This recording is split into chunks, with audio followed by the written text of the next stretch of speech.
State bank को बेच दिया गया। क्या वाकई ही ऐसा किया गया? अगर ऐसा हुआ है तो क्या नतीजे निकलेंगे? उन सवालात के जवाब से पहले हमारे चैनल को सब्सक्राइब करें और बेल आइकन को प्रेस करें। स्टेट बैंक ऑफ पाकिस्तान की खुदमुख्तारी के मुतालिक पार्लियामेंट में तरमीमी बिल पास हो चुका है, जिसके बाद एक दफा फिर ये बहस चल पड़ी है कि ये खुदमुख्तारी हुकूमत और मुल्क के लिए किस कदर नुकसानदेह है या फायदा मंद है। बाज़ अहबाब को उस कदर जज्बाती वाक़े हुए हैं कि बिल के मंदरजात का मुताला किए बगैर स्टेट बैंक को IMF के ज़ेर तसल्लुत करार दे दिया। यकीनन ऐसा एतराज़ वही लोग कर सकते हैं जो दुनिया भर के कौमी बैंकों के निज़ाम से नामज़द हैं। हमारे ख्याल में एतराज़ ये नहीं होना चाहिए कि स्टेट बैंक को खुद मुख्तार किया जा रहा है। सवाल तो उस पर उठना चाहिए कि अभी तक स्टेट बैंक को खुद मुख्तार क्यों नहीं किया जा सका। पूरे मुल्क का मरकजी बैंक एक सियासतदान के दावा कैसे हो सकता है जो जब चाहे बगैर किसी रोक और खून के नोट्स में लाए बगैर अपनी मर्जी से माशी फितरत के साथ खिलवाड़ करता रहे।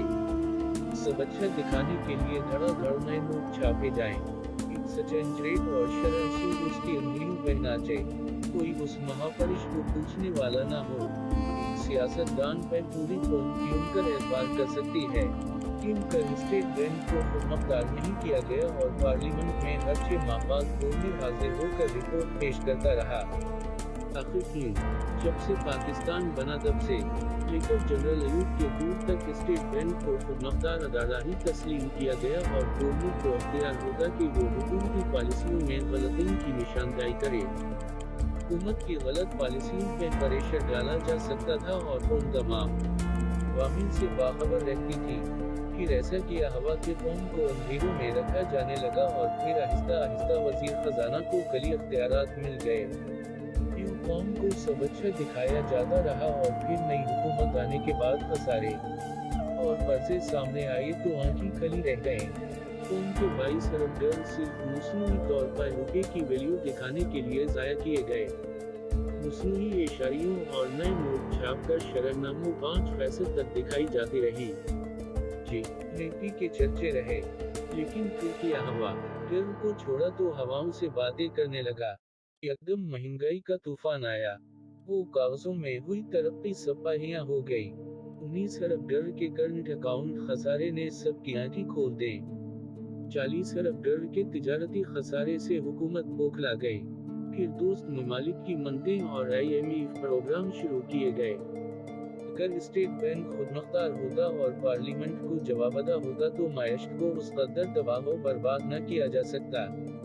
स्टेट बैंक के नए कानूनी मसूदे की शुभ 46 मिसाक में स्टेट बैंक को ये अख्तियार दिया गया है कि वो किसी भी मकामी या गैर मलिकी रेगुलेटरी इदारे से मालूमात के तबादले के मुआहदे कर सकता है। उसमें किसी भी किस्म की मालियाती और गैर मालियाती मालूमात चाहे वो अवामी सतह पर दस्तयाब हो या खुफिया रखी गई हो, उन्हें अक्सर किया जा सकेगा। स्टेट बैंक वजीर खजाना से इजाजत लिए बगैर मालूमात का तबादला करेगा तो पाकिस्तानियों के पैसे बाहर कहां पड़े हैं, ये मालूमात मिल जाएगी। और अगर गवर्नमेंट स्टेट बैंक ने पार्लियामेंट में ये राज अक्सर कर दिया तो कर अशराफिया नजर में आ सकता है। यही वजह है उस बिल की सख्त मुखालफत की जा रही है। एतराज ये है कि स्टेट बैंक हुकूमत को कर्ज नहीं देगा।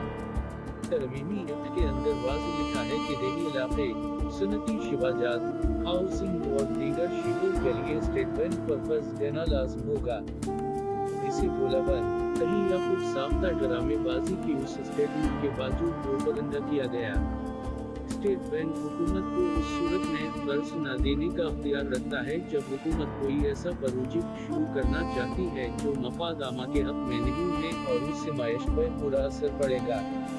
मसलन अगर हुकूमत एक ऐसे शहर में मेट्रो बनाना चाहती है जहां खसारा बहुत ज्यादा होगा लेकिन इलेक्शन जीतने के लिए ऐसा स्टंट किया जाएगा तो स्टेट बैंक को अख्तियार होगा कि वो बेशक कर्जा नहीं दे। कहा जा रहा है कि नई तरामीम करके स्टेट बैंक को बेच दिया गया है। गवर्नमेंट का एहतसाब नहीं हो सकेगा, हुकूमत को कर्ज नहीं दिया जाएगा। आइए नई तरामीम देख लेते हैं। गवर्नमेंट स्टेट बैंक साल में 2 बार अपनी कारकर्दगी की रिपोर्ट पार्लियामेंट के सामने पेश करने का पाबंद होगा। 2. स्टेट बैंक के जनरल ज़खायर खत्म करने की सूरत में हुकूमत और पार्लियामेंट को आगाह किया जाएगा।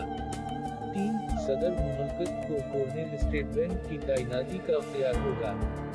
इलाही की जानिब से फैसला आने की सूरत में सदर मुमलकत गवर्नर, डिप्टी गवर्नर और एग्जीक्यूटिव मेंबरान को बर्खास्त कर सकेंगे। 4. मॉनिटरी पॉलिसी खत्म करके उसकी जगह monetary and fiscal coordination board कायम किया जाएगा। वजारत खजाना स्टेट बैंक को कोई हुक्म नहीं देगी बल्कि दोनों आज़ादाना तौर पर मुश्तरका मकासद के लिए काम करेंगे। 5. एग्जीक्यूटिव कमेटी के अजलास में फैसला साजी में गवर्नर और डिप्टी गवर्नर को वोट देने का हक होगा। स्टेट बैंक का ऑडिट करने का हक निजी ऑडिटर कंपनियों को दिया गया है। 6. नए नोट छाप कर हुकूमत को कर्ज फराहम करने पर पाबंदी होगी। देही इलाके, सनती शिबाजात, हाउसिंग और दीगर शिबों के लिए स्टेट बैंक पर कर्ज देना लाजमी करार दे दिया गया। उससे तो वाज़ह हो रहा है कि स्टेट बैंक को मलिकी मफाद के तहत ताकतवर बना दिया गया है। ये बहुत पहले हो जाना चाहिए था लेकिन देर आए दरसद आए।